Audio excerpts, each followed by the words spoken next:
In 2005, the Hummer H2 was probably the most luxurious way you could go off-roading.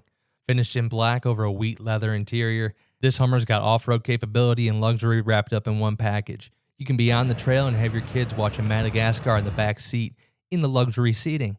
You can't beat that. This 2005 Hummer H2 has just 29,000 miles.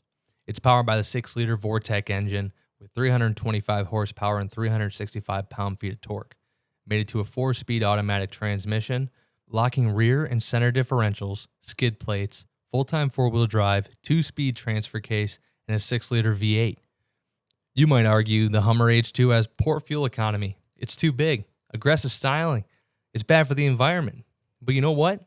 It's excellent off-road. It's got parts that are easy to repair, 6-liter V8, easy to find parts for, strong reliability, comfortable, luxurious interior. This 29,000-mile 2005 Hummer H2 is live on Low Miles, No Miles auctions.